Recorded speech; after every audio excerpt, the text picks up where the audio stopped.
So I am going to talk to you about conflict today, and that's something that we'll go into more detail in class with your short stories. But for now, let's talk about what conflict is. We're going to ignore the warm up because that's for class. So conflict is basically, the main action, what makes a short story interesting.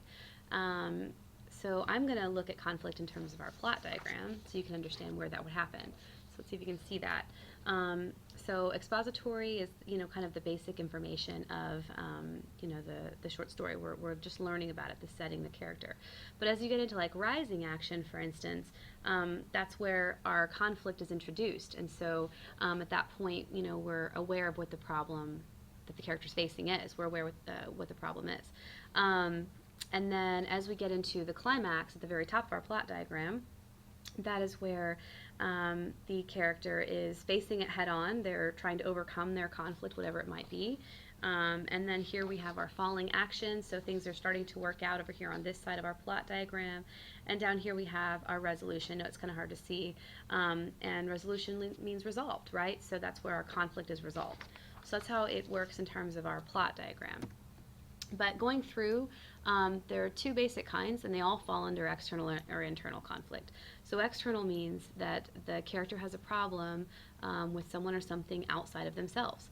So our classic examples would be like Man versus Man, where you have a character going against another character. So in almost every short story or movie you can think of, you have a protagonist going against an antagonist. And this is probably the most common one there is. So examples from films. I'm going to give you films because you might not have all read, the same stories, but hopefully you've seen some of the same films.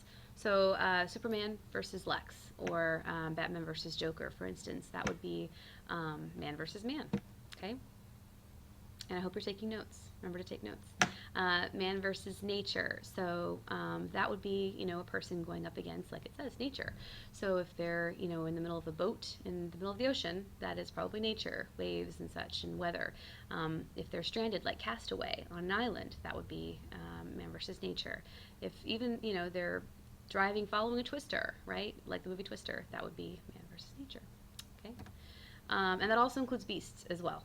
So, if they're against a tiger or elephant, whatever, that's the same thing. Man versus society, that is a character or even a small group of characters who are fighting together against larger society. So V for Vendetta, if you've seen that film. The small group is fighting against the government. Any type of film that's like that. You could even say Star Wars, for instance, because you have, Luke who's going up against the Empire. So that could be man versus society. Okay, then we're going on to internal conflict.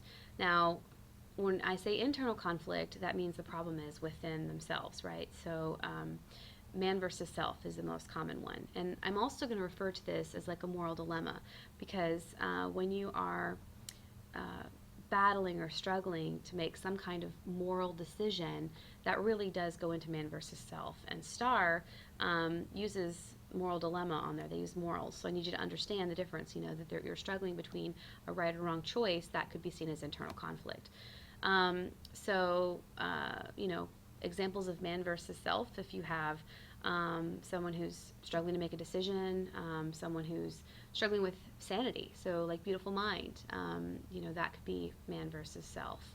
And then there's also a few other types of conflict. So these don't necessarily, they're not internal, but they don't follow our other structures. So supernatural would be ghosts or, aliens, even zombies would be man versus supernatural. Man versus fate. So, an example for that would be anything that's, if there's a person fighting against like mythological gods, that could be seen as, man versus fate. And then man versus technology, that's Terminator, for example, or iRobot.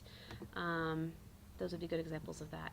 So what you're going to do in class tomorrow is you're going to work with your Lexiled short story in your group and find two types of conflict, and we'll talk about that a little bit more. But if you have any other questions, I would suggest you watch the other videos and maybe you'll get more information or a deeper understanding. So thank you.